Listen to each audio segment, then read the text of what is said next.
Ẹ̀yin èèyàn lé èwo lẹ ṣe ẹ káàbọ̀ sí Mashola Gist TV.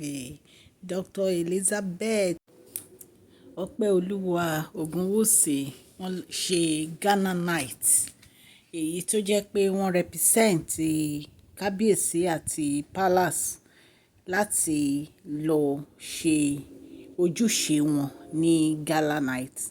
Inú kábíyèsí dùn, kábíyèsí was very very happy, inú wọn dùn gan sí Dr. Elizabeth.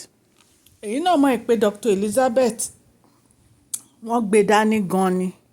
Wọ́n dẹ̀ jẹ́ èèyàn kan tó jẹ́ pé wọ́n ní oríṣiríṣi business, especially electronic data processing. Ẹ mọ̀ pé bí a ṣe gbọ́ wọ́n ní she was a successful Scotland base kó tó di pé kábíyèsí fẹ́ wọn. Ẹ̀yin èèyàn lé orúkọ wọn tí wọ́n tún mọ̀ wọ́n sí ní Akínmọ́dà. Ẹ mọ̀ pé ilé onígbàgbọ́ ni wọ́n ti wá. Bàbá wọn pastor ni màmá wọn. Màmá wọn wọ́n ní deaconess ni màmá wọn. Wọ́n ní orúkọ church bàbá wọn ní Mountain of Fire Miracle Ministry. Olórí Ọpẹ́yẹmí Elizabeth Akínmọ́dà is a native of Ondo ní Ondo State ní Nàìjíríà. Kábíyèsí wọ́n nífẹ̀ẹ́ wọn nítorí pé wọ́n jẹ́ èèyàn kan tó jẹ́ pé wọ́n fẹ́ràn wàhálà. Wọ́n dẹ̀ ní ìtẹríba ní inú ohun gbogbo tí wọ́n ń ṣe. Ẹ̀yin náà mọ̀ wípé àwọn àti Queen Naomi wọ́n fi ọ̀rọ̀ wọn ṣeré rárá. So wọ́n ní gala night tí wọ́n ṣe, wọ́n ní wọ́n really fi gbogbo best wọn into it. Wípé ọ̀rọ̀ yìí àti nǹkan tó ń ṣe wípé ó jọ bàbá wa Ọọ̀ni of Ifẹ̀, Erin ńlá, ó jọ wọ́n lójú gan-an ni. Ẹ̀yin èèyàn lé gist tá a gbọ́ nípa Dr. Elizabeth nìyẹn. A tún wá gbọ́ wọ́n ní Tadenikawo pé wọ́n ṣe ẹgbẹ́ ọmọ ọba, wọ́n ṣe ayẹyẹ fún nítorí pé wọ́n initiate sí inú ẹgbẹ́ ọmọ ọba. Wọ́n ní wọ́n kólú wá sí inú ààfin láti ṣe àjọyọ̀ fún Tadenikawo. Lórí ọ̀rọ̀ àǹtí Wáyé, wọ́n nínú wọn ò dùn nígbà tí wọ́n rí tí wọ́n wá ṣe àjọyọ̀ yẹn fún Tadenikawo. Ṣẹ̀dẹ̀ mọ̀ wípé a sọ fún yín wípé ọ̀rọ̀ tí ó ń ṣẹlẹ̀ tí bàbá wa Erin ńlá tí inú wọn ò fi yọ sí àǹtí wa, àwọn náà ń lọ kiri pé kí àwọn èèyàn kan máa bá wọn bẹ kábíyèsí. Queen Naomi ti kọ kábíyèsí nígbà tí wọ́n wá sí inú palace bàbá wa Erin ńlá. Queen Naomi ṣì wà nínú palace. Gbogbo wọn ń wá lẹ́yọ kọ̀ọ̀kan ni. Wọ́n mọ ìtàn àǹtí Wáyé dáadáa. So wọ́n láwọn refuse láti bá àǹtí Wáyé sọ̀rọ̀. Àwọn dẹ̀ refuse láti dá sọ̀rọ̀ àǹtí Wáyé.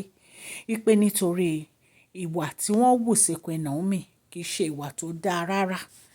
Nǹkan tá a gbọ́ nìyẹn nípa màmá wa Dosùnmú Fenarex. Wọ́n ní wọn ò fẹ́ rí àǹtí Wáyé. Ẹ̀yin náà mọ̀ wípé àǹtí Wáyé ti kọ́kọ́ lọ bá oríṣiríṣi àwọn ọ̀rẹ́ kábíyèsí, àwọn ọba tí wọ́n ní kán dá sí ọ̀rọ̀ àwọn. Ṣùgbọ́n èyí tí wọ́n ṣe yìí tó ka bàbá wa láyà, òun ni ó fà á tí bàbá wa fi ní àwọn ò fẹ́ dá sọ̀rọ̀ yẹn. Wípé kán yanjú ọ̀rọ̀ àǹtí Wáyé bó bá ṣe fẹ́. So a mọ ibi tí ọ̀rọ̀ wọn máa já sí right now. Recently náà la tún gbẹ́ pé ìyá àgbà wípé wọ́n ń sọ̀rọ̀ nípa àǹtí Wáyé pé kí bàbá wa Erin ńlá kí wọ́n wá nǹkan ṣe sọ̀rọ̀ wọn. Wípé kò yẹ kí bàbá wa Erin ńlá jẹ́ kí ọ̀rọ̀ yẹn lọ báyẹn. Wípé torí nǹkan tí àǹtí Wáyé ṣe ó lágbára. Ẹ̀yin èèyàn lé. Bí a dẹ̀ tún ṣe gbọ́, a gbọ́ wípé àwọn Àkúrẹ́ woman wọ́n ní wọ́n yẹ Queen Naomi sí. Wọ́n ní wọ́n nà Queen Naomi nítorí gbogbo nǹkan tí ó ṣẹlẹ̀ ní Stanbic èyí tí àwọn ọmọ wọn kú. Ṣé ẹ mọ̀ pé látìgbà tí Queen Naomi ti jáde tí wọ́n ti free Queen Naomi, tí wọ́n ti da ẹjọ́ yẹn nù, tí wọ́n ti da ẹjọ́ nù, àtìgbà yẹn àwọn obìnrin Àkúrẹ́ wọn ò tí ì yọjú sí Queen Naomi láti ọ̀nà wọn. Ṣùgbọ́n wọ́n ní Mother's Day ni wọ́n wá fi ṣe fún Queen Naomi. Wọ́n ní wọ́n yọ̀, wọ́n nínú wọn dùn, wọ́n gbé Queen Naomi lárugẹ, wọ́n ná fún wọn ní gift. Nǹkan tá a gbọ́ ni wọ́n láwọn èèyàn pọ̀ gan-an níbẹ̀, wípé inú wọn dùn gan-an, wípé wọ́n kọrin, wọ́n dúpẹ́ lọ́dọ̀ Ọlọ́run fún Queen Naomi àti bàbá Erin ńlá. So gbogbo àwọn gist mo fẹ́ try láti mú wá sójú kan ní ẹ̀yin èèyàn lé. A dẹ̀ tún gbọ́ wípé wọ́n initiate Tadenikawo sí àrẹ̀mọ ẹgbẹ́ ọmọọba ní Ilé Ifẹ̀. Ẹ̀yin èèyàn lé, ẹ̀yin náà mọ̀ pé Tadenikawo, Prince Tadenikawo ni àrẹ̀mọ bàbá Erin ńlá, Ògúnwùsì Ọọ̀ni of Ifẹ̀, Adéyẹyè ẹni ìtàn, mo wólẹ̀ forí adé kábíyèsí. So wọ́n ní láti initiate Tadenikawo nítorí pé òun náà ó ti lé ní ọmọ ọdún 4. Nǹkan tá a gbọ́ nìyẹn ẹ̀yin èèyàn lé. Wọ́n ní ceremony yìí, wọ́n ní kì í ṣe ceremony kékeré rárá. Wọ́n ní first step Prince Tadenikawo ní láti take first step nínú ẹgbẹ́ ọmọọba Ilé Ifẹ̀. Ẹ mọ̀ pé gbogbo àwọn ọmọọba ló máa ń lẹ́gbẹ́. Nǹkan tí wọ́n dẹ̀ fi máa mọ̀ wọ́n ní ọmọọba nìyẹn. Ẹ̀yin èèyàn lé, nǹkan tá a gbọ́ nìyẹn pé kábíyèsí tún ṣe fún Prince Tadenikawo. Wọ́n ní inú bí àǹtí Wáyé gan o. Wọ́n ní ìgbà tí àǹtí Wáyé rí gbogbo ìgbésẹ̀ tí kábíyèsí gbé lórí initiation, èyí tí wọ́n sọ wọ́n di tán fi wọ́n sí inú ọmọ ẹgbẹ́ ọmọọba àrẹ̀mọ. Wọ́n ní in fact wọ́n ní àǹtí wa kò like rárá. Pé ṣe ló ń wò pé báwo ni kábíyèsí ṣe máa ṣerú nǹkan báyìí fún Tadenikawo. Ẹ̀yin náà dẹ̀ mọ̀ pé ọ̀rọ̀ Tadenikawo yìí, bàbá wo ò fi ṣeré rárá.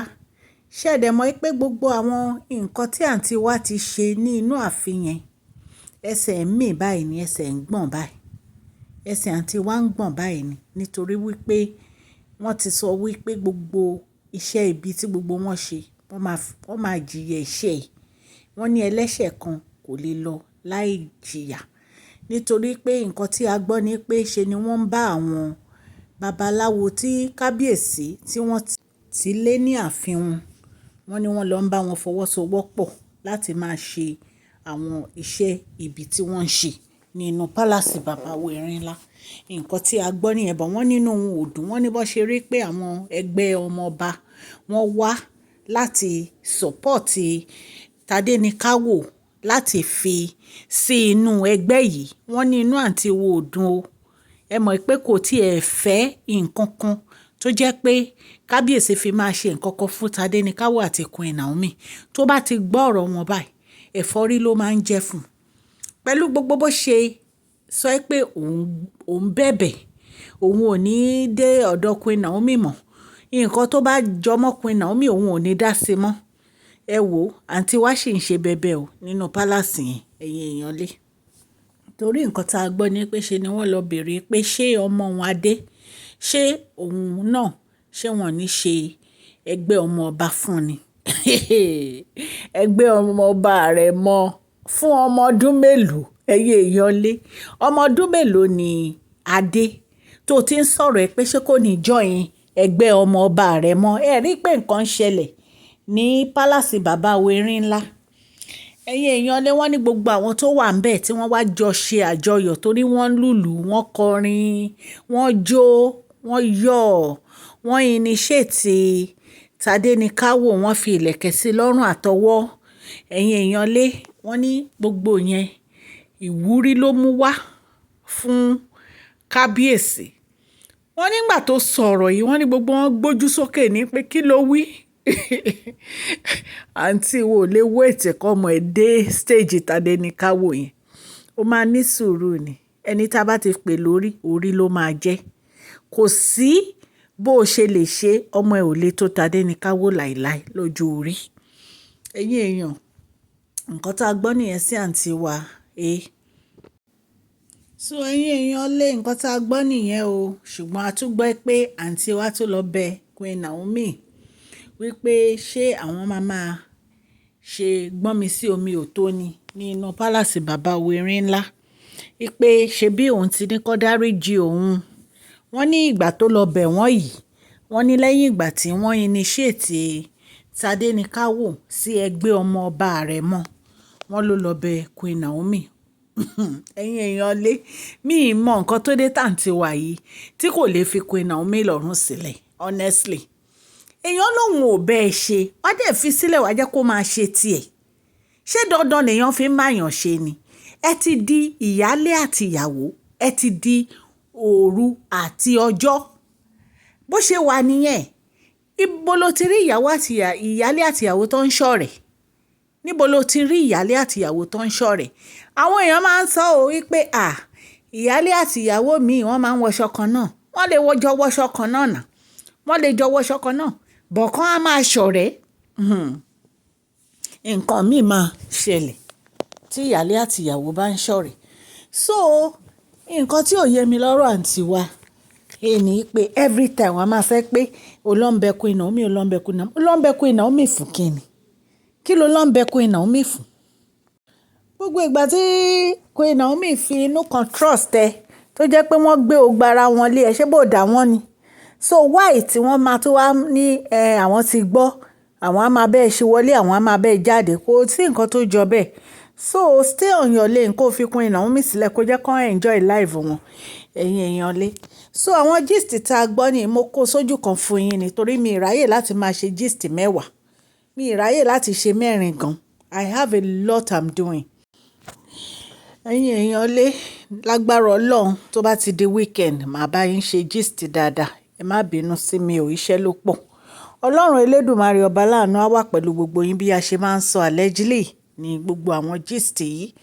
Àgbé inú pálásì bàbá Erin ńlá nǹkan tá a gbọ́ la wá torchlight sí. Mo dúpẹ́ lọ́wọ́ gbogbo etí tó ń gbọ́ mi ní ilé lóko àti lẹ́yìn odi. Ọlọ́run Elédùmarè ọba láàánú á ṣàánú fún gbogbo yín o. Gbogbo nǹkan tẹ́ bá ń dáwọ́lé a máa yọrí sí rere o ní agbára Ọlọ́run. Máṣọ́lá lórúkọ mi kò yí padà, ń sọ̀rọ̀ nípa celebrity gist, royal gist, politics àti gbogbo nǹkan tó ń ṣẹlẹ̀ ní agbègbè orílẹ̀-èdè bàbá wa ní ilẹ̀ Nàìjíríà. Tí ẹ bá ti subscribe, ẹ tẹ notification bell yín kẹ́ subscribe so that a bá ti post any gist ẹ máa rí. Okay. Ní ọlá yín á máa lọ o. Ọlá yín ò ní lọ ìsàlẹ̀ láéláé. Ẹ má gbàgbé kẹ́ fún fídíò yìí ní thumbs up o. Please share this video, like and subscribe. God bless you all. Máṣọ́lá Gist TV. Love you all.